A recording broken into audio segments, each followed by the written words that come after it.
welcome back to another Morrison's video. What we are doing today, we're kind of picking up where we left off with the F-150 video, where we walked around on my F-150 and kind of did a walk around. First off, I want to thank you guys. That was a really good response to that video, and we really appreciate the views and the likes and the comments. So keep doing that, and thanks again. But what we're doing today is we're bringing another build to you guys. This one's a Tundra. This is one that just came out of Commonwealth 4x4. And we're going to go over what all we did on this rig and how we set it up, and go over that. We're going to turn it over to Mike here, since he had a lot of hands-on experience in the build and what exactly went into it and everything like that.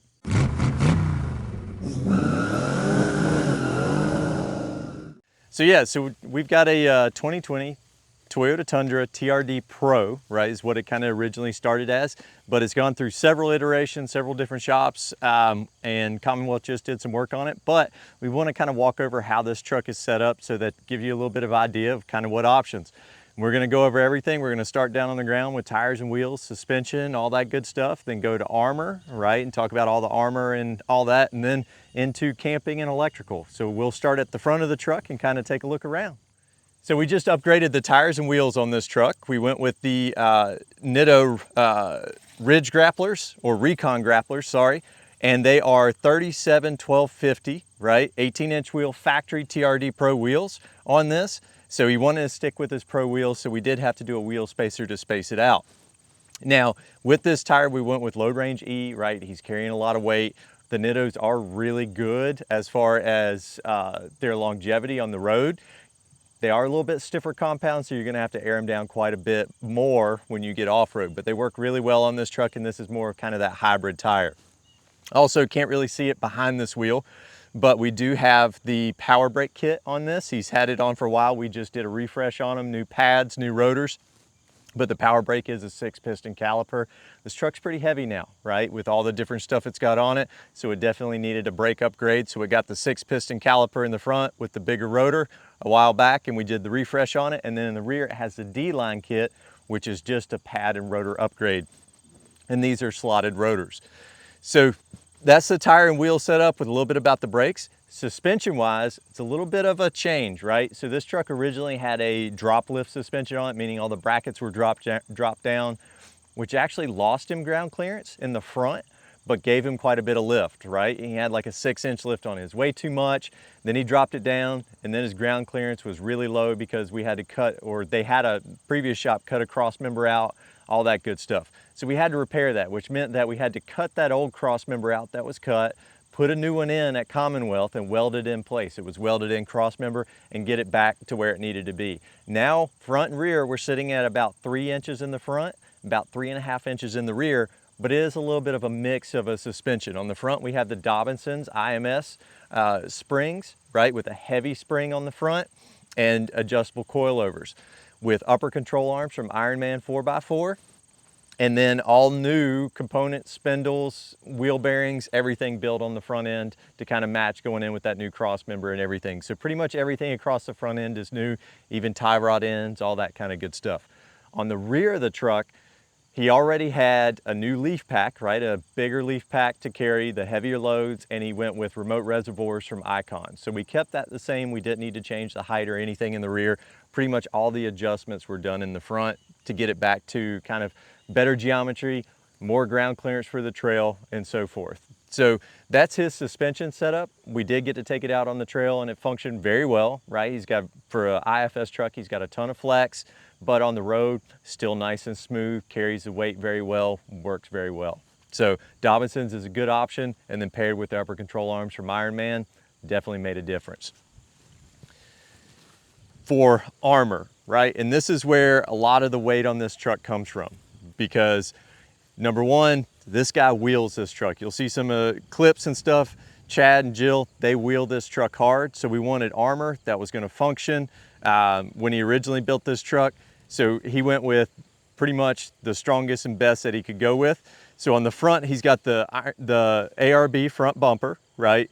And he's got that paired with his Warn winch. You can see he's got his lights built in, fog lights, all that kind of good stuff built in on the front. Underneath for armor, it's full set of Bud-built skids, right? He's got to get a new skid now that we changed the cross member on the front, but It's a full set of bud-built skids underneath. Moving on to the side, he's got a set of rock sliders that are frame mounted, right? So they're bolted directly to the frame, several different points, and they are strong enough to hold this truck up, even with its weight. So we make good use of these skids on the trail, or the sliders on the trail. Coming around to the back for armor, this is where we're seeing that Expedition 1 rear bumper with dual swing outs, right? So on one side, he's got the mounted and he's carrying his roto packs. On the other side, he's got a spare tire carrier. One of the good things about the Expedition 1 rear bumpers is, number one, kind of the modularity of them. So you can kind of change them out, do different things with the swing outs. But number one, their recovery points are radiused, right? Instead of being squared off, so you can use things like soft shackles with them. But number two, they have a patented latch system. And if you get it adjusted correctly, it's a very good latch system. There's no rattling and it's always secure. You don't have to worry about those coming forward. Also here, their system for securing them is very easy to manage, right? You don't have a lot to worry about as far as stuff getting gummed up with dirt and mud and things like that, but you can easily lock these in place and then still be able to swing them in and out as needed. So the Expedition 1 rear bumper is a great option. It's on Tundras and a lot of your full-size trucks. They do a really good job. And as far as strength, it's a pretty strong rear bumper, right? So that's our armor that we have on the truck. Now let's get into the camping, right? And this is, again, where this truck really shines, because Chad and Jill have really set up, again, you know, they've gone through several iterations, several shops kind of building this truck out. So each one kind of specializing in something different. But he's got one of the first Alu-Cab for full-size trucks, right? When he put this on, it was one of the first that was out there, the Alu-Cabin, right? So it's a canopy camper on here for the full-size truck, but it gives him the top wedge tent with plenty of room that he can crawl in and out from the inside of the truck, and it gives him all of the versatility of an Alu-Cab, right? So he has all the extra mounting, and we'll kind of walk through some of that as we kind of go to the inside. But one of the main things about the Alu-Cab canopy camper that we like, right, is the versatility of it, but also the durability of it. It is one of the most durable canopy campers on the market. It's one of the original, okay? And it came out of South Africa. I mean, we've had their tents, we've had their canopy campers and stuff against trees and things like that, and just no damage, right? They get scratched up, but they keep going. You can really wheel them hard. And as far as weight, they're not super heavy. Now, you start building them out and adding a lot of features to them, obviously that weight adds up. But on the Alu-Cabin, instead of one side door, they have two doors on the side, on each side. So you can kind of pick and choose what you want to open. You also get a little bit more room. The tents are the same size though. That's what's unique, is it's the same size tent for a canopy camper on a Tacoma versus a Tundra. So now if you'll kind of come a little closer here, we're gonna kind of check out a little bit of the options, because this is where Chad really kind of over time has built his out and really kind of got it based on what he needs. So starting at the back door, he's got his MOLLE panels back here so he can keep the stuff that he needs while he's cooking. His first aid kit easily accessible at the rear door. He's got the GP Factor rear table, so it drops down, he can do his cooking right here. He's also got his slide out, if I can get it to slide out. Right there for his wood. I won't slide it all the way out, but he can get a cooking area out back and all that kind of good stuff on the rear door, and do all of his cooking and stuff back here. He's got a water tank on the inside, so he's got access for gravity feed water, or if he wants to put a pump in there, he can get water out the back, so he can do all of his cleaning of his dishes or boiling water if he needs it. His propane with the Expedition Essentials rear mount right here hanging off the back gives him good access to his propane for either cooking or if he needs it for his heater on the inside, which we'll take a look at. And it's all plumbed right through the back. Then right here, one of the things Commonwealth just added on, they did the electrical system, is right here they did a shore power. So when he's at home, instead of worrying about keeping everything running on the truck, he can just plug it in, or if he's staying at a campsite, he can plug it in and it will top the truck up. And we'll touch a little bit more on the electrical system on the inside here. So come on in, we'll check it out. So because this truck is a little bit taller, entry and exit into the Alu-Cab is done with this step on the rear. This is a tri-fold step. It's actually pretty unique. It folds up and out of the way and stays up higher, and it's mounted into the hitch. So you really don't have to worry about dragging it. But even if you do, because this one has been drug, again, this truck gets wheeled hard, still super durable, right? Super durable. So you don't have a lot to worry about as far as that step, but it does give you good access in and out of the Alu-Cab. And you can see on the back here on both sides with the Molly panels for accessories. And we've got our scene lighting, which we'll talk a little bit about lighting here in a little bit. So come on in. So starting out on the inside here, we've got full goose gear drawer system, right? On this backside, one of the cool things about some of the drawer systems from companies like Goose Gear, SHW, and stuff like that is the modularity of it inside these Alu-Cab units, because that's kind of what they specialize in.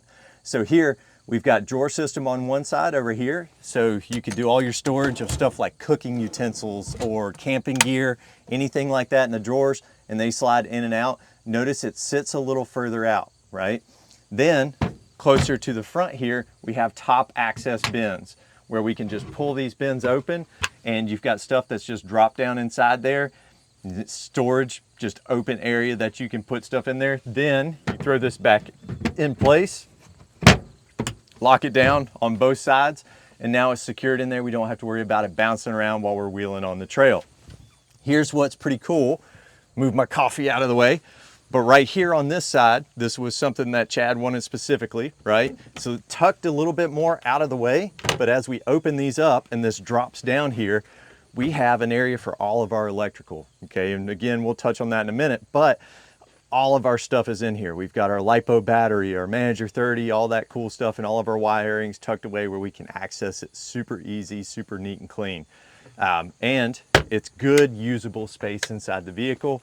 And the cool thing about these, right, is right here along this back, we've got plenty of room now. We can sit up on these if we want to. We can use them if we want to climb up into the Alu-Cab and the tent up top. But Chad did add this marine kind of like outdoor carpet almost, but it's not carpet, it's a foam material for boats. There's a company that you can actually, you send off a template, they send you a template, you put it down, cut out what you need, you send them the templates back, and they send this, and then you just glue it down. And he went to match his wrap on his truck. He did the multicam, and it actually looks really good. He did the floor and everything, and he got the contour lines in it. So it's not Overland unless it has contour lines, right? So then right here, the last part of the goose gear, we do have the foot locker here with, again, a ton of storage, big drawer, huge drawer, where you can keep all kinds of stuff in it. Chad keeps a lot of his cooking stuff or plates, cups, all that kind of stuff stored in there, and it's easy access, right? And you can get, if you have kids, for like Goose Gear and the SHW, you can get a sleeping platform that locks in place, and it has notches here so that you can put it down. Turns this whole area into a sleeping platform, so if you have kids, you just throw them on there and it's good to go. And smaller kids can even lay side to side, so you can get 1, 2, 3, you can stack them up in here. So behind me here, we've got the Alu-Cab water tank. So the Alu-Cab water tank is something like 13 gallons, somewhere around that, as far as water. Now, as a trainer, I'm not a big fan of this, right? Water up high, sloshing side to side, typically is not a huge thing, but it is a good use of space here that you typically would not have access to put something in. So the water tank does serve a purpose. The functionality aspect of it, for me, I really like, but again, from the training aspect, I don't like anything like that up high, especially once they kind of get half full. But they also add in things, and there's different companies, even specifically from Alu-Cab or like 813 Fabrications, Jeremy. They've got all kinds of mounts. You can do Julkas, Molly panels, or you can do like these bags for storage and stuff right here. So again, kind of maximizing that space inside of here. And you can gravity feed right off of these, or a lot of companies will even put like pumps and stuff to pump the water out, or put them directly into your Julka hot water heater, anything along those lines. So a lot of the different modifications inside that originally came on this Alu-Cab one of the first shops that worked on this truck, Asheville Vehicle Outfitters, they kind of went a lot with a lot of the Alu-Cab parts, right? And they were kind of one of the first ones to really start building these out. So it's unique to see how kind of the growth has come through the industry for so long. Now, one of the last things I want to kind of show inside here before we get into the electrical is right here. So big thing, right? You want to maximize and lengthen your time that you're camping year round. Heat. So the Dickinson's heater from the guys at OK Four-Wheel Drive, this one was installed by Asheville Vehicle Outfitters originally, but this Dickinson's heater is for sailboats. Propane heater, so you can crank it up, just light it like any kind of old school logs or anything like that. You open up the door, turn it on, turn the gas on, and it's wired directly into the propane. Then you can crank on a fan on the inside and adjust the speed of the fan so that it's actually blowing heat out. One of the cool things about this one, again, because it comes from the sailboat industry, is the chimney and the setup. So it's got an intake inside as well as an exhaust. So there's actually two parts in there. So it's actually pulling the fresh air from outside of the canopy camper versus the inside. We don't want that. We want it pulling it from the outside, and then it's exhausting to the outside as well. And it's a pretty durable unit as far as the setup. And Dickinson's made some changes to it to make them a little bit more heavy duty. But it's a pretty cool setup. You do get the ambiance of the fire, and it does a very good job of heating this thing up. It will turn it into a sweat box even when it's freezing and icy outside. You'll see steam coming off snow and ice of these things if you're running them. So again, just one option. One of the things we do at Commonwealth is we do a lot of the Truma heaters as well, where we kind of mount them down and out of the way where you can't see them, and they have thermostats on them so they come on and off. So different options, and again, kind of the modularity of the Alu-Cab. So sleeping platform up top, we'll take a look at that and catch some B-roll so you guys can see the size of the sleeping platform. But again, thinking of everything, right? What Alu-Cab does is when you're up in the sleeping platform, you have these stalk lights right here that you can use for like map reading of books and stuff, and they have one on each side. But also they have chargers on each side for everybody. So you got USB as well as cigarette plug-ins, 12-volt chargers. So even when you're up there, you have access, and it's all pre-wired so that you can charge your phone, right? Or watch, if you got kids, they can be watching Netflix or whatever they want to while you're out camping. Give them a little something to do, and it's easy to charge those devices. And you can plug those directly in. It's, again, all pre-wired, run right in to whatever your electrical system is. Which leads to the next part. Let's talk about electrical, okay? Electrical is ever evolving in the overland world. We're seeing everything, from old school dual battery systems all the way through to now, the LiPo systems with fancy charging, Manager 30s and Victron systems and all that kind of cool stuff. And some of that stuff is trying to kind of reinvent the wheel, but with the onset of that, it does offer us some great options. So earlier we looked inside the electrical box. Let's kind of go back in there and we'll take a little look and kind of discuss that a little bit. All right, so one of the main things Chad brought his truck to Commonwealth for was to redo the electrical. His electrical was out of date. It was just a standard Genesis dual battery system, and he was having some issues with the solenoids and stuff in there, and it just was not enough for the amount of energy that he needed for this truck. He runs a couple of fridges in the back seat area, as well as everything that he runs in the Alu-Cab here, and he's got a lot of scene lighting he wanted longevity on. So we really wanted to look at a system that was going to give him multiple days off grid that he could work out of, but also give him different options as far as recharging that system rather than just running the truck. So what we ended up going with was a lithium battery, right? It's got a built-in battery management system, 200 amp built-in management battery system, and it's a 12 volt 200 amp hour lithium battery. So we can kind of see the size of it.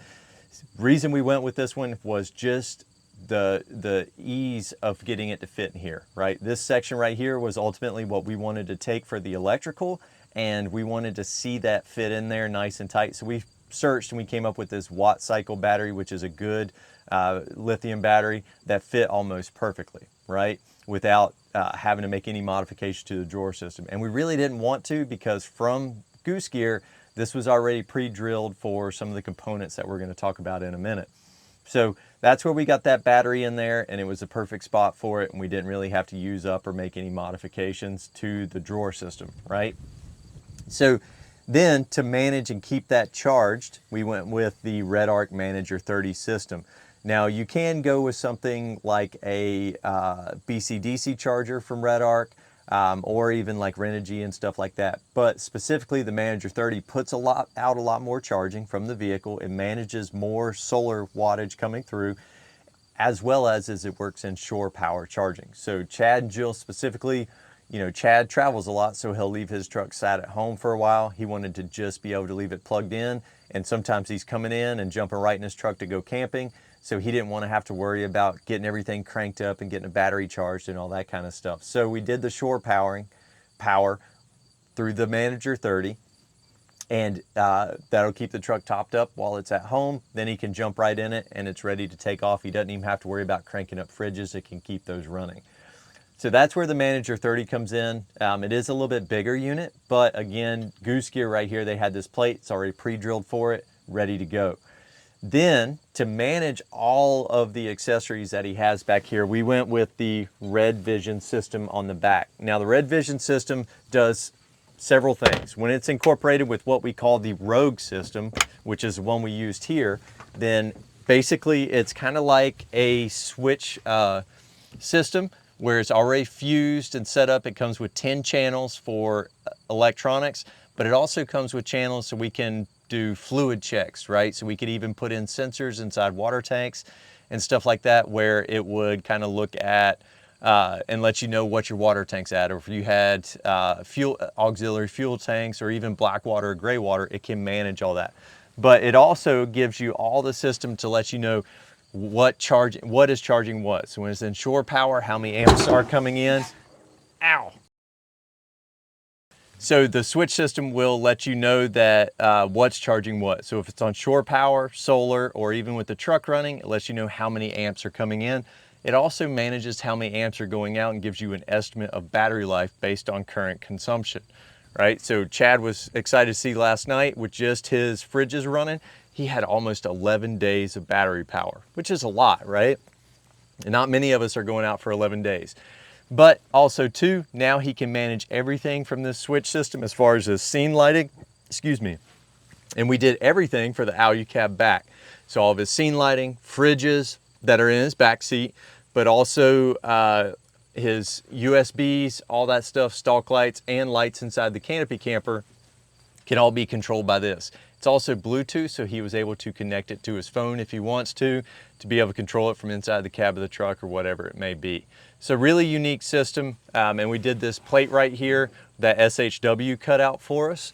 So it does have notches and wiring, and all the wiring goes down for this, and his fuse panel and everything is right behind here. You do see his wires dropping down right here that go down to his Manager 30, but all the wiring for this is right in between.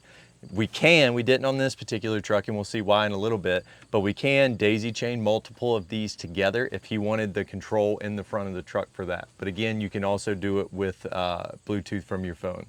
So also inside here is the Rogue system. It's a small unit, but it's all pre-wired, so we can run the switches and everything in. It's pre-fused with different channels, all that kind of good stuff, and what we call a smart battery monitor, which monitors that battery, and that's what gives all the information to the Red Arc and the Manager 30 system to kind of know how it's going to manage that appropriately. So that's the electrical system in the back, and we'll look at some of the lights and stuff as we kind of get outside here and go through that real quick. So scene lighting on the back here, he's got two Baja Design S2 Sports, and then he's got some on the side of the truck. So that gives him his scene lighting kind of showing down out here, kind of lights up around the area for when he's at camp. All that is run by the Red Arc system. Also, he's got a backup camera that is Bluetooth enabled, so it is run through the Red Arc, but that goes to his Garmin in the front. That gives him another backup camera that he can kind of use in the back here. Kind of show this real fast, folding up right here. But we do have another camera that is tied directly into his factory backup system. But it's right off the back of that. You can see how it folds up nice and clean out of the way. Well, see too, he's got backup lights, but these are not run through the Red Arc system. And we'll see kind of how those are run as we come around to the front. All right, so electrical wise and kind of creature comforts and stuff, So originally, Asheville Vehicle Outfitters had put in a dual battery system, a Genesis off-road dual battery system. And again, older technology, nothing wrong with it. Back in the day, that was a great system, back before lithium batteries and all that kind of stuff. What that dual battery system ran was pretty much everything. So we separated that out now, and what you get is basically a system that everything that he would use on the road is still run off his dual battery system and some of his main off-road components. So all of his driving lights, his reverse lights, his front lights here, his light bar in the front and ditch mount lights, all still are gonna run off this dual battery system, because again, that dual battery system's getting charged while he's driving anyway. So his winch, air compressors, stuff like that is still all run off of that dual battery system, okay? And this dual battery system also gives him the ability, you can put it on auto where it's linking and unlinking as needed, but you can also do your battery jump to jump start your main battery if you need to. And you have that ability inside the cab with the G screen through Genesis Off-Road. You see his air compressor over there? So his air compressor originally was installed again by Asheville Vehicle Outfitters, runs right through here. But one thing we added, because it's newer, is a pressure control module. So Bluetooth with your phone will show a little bit of that, but you can air your tires up and down through the compressor control app, and it all manages it through that pressure control module. So you can walk away while the truck's airing up or airing down. You don't have to sit there and hold everything on the tires. So it's a pretty neat system, and we went ahead and ran out to the front here and got him a unit to where he can just plug in. He doesn't have to go underneath the hood anymore. So now to manage all that, right, we went and kept his S-Pod that AVO put in. So it manages all that stuff right there, and comes right into the cab, and we'll take a look at that inside the cab here. So in here, you've got the S-Pod screen, very easy for a driver to manage, and he can see all of his different stuff. And again, cool thing with the S-Pod, it gives you some voltage readout, but also allows you to label stuff with the touchscreen. But you can also dim lights, brighten lights, add strobe functions, all that kind of stuff. But it gives him all that management right there. That's pretty easy. So again, anything while he's driving, all managed through that S-Pod and through that dual battery system, and he can link them and unlink them together. He also has access to his Garmin here that is being charged by the truck, but that Garmin manages his backup camera, and that's all his navigation and stuff on the front. His Midland radio, all ran through the S-Pod and the dual battery system there on the front. So gives him those options, kind of splits his system out so he's not killing his house battery while he's driving, but he's also not worrying about when he's parked, draining out that house battery with all of his off-road lights and stuff. So it separates those systems out, gives him some options and stuff like that as far as how he kind of wants to do that and manage that system appropriately. And both systems are very expandable, so as he adds or removes stuff, he can easily add it and remove it very easily with distribution blocks, and he still has switches left on both systems that he can plug into. So gives him a little bit of modularity moving forward with this truck. Chad's always changing it, so it gives him some ease of doing that. Hope that kind of gives you guys a little bit of a general idea of the build out of this Tundra. It's a good one, right? The Tundra's a phenomenal platform. This particular generation was one of my favorites, right before they went to the newest one. And they're getting very, very popular. You're on 37s, right? Yeah. Same setup, yeah. Look, just straight up. Yeah, there you go.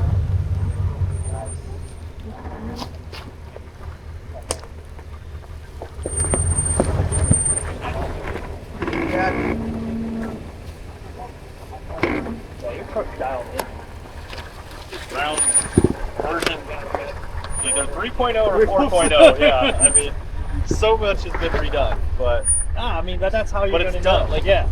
Hey, if you just like a lot of people, I think want to just like start over with a new build, but if you just tweak the things that are wrong with it, you'll get it right. Exactly. This thing is so dialed. As heavy as it is, too, it articulates well. Makes and it look sucks easy. it up. Man, it made it look easy. You don't just crush that.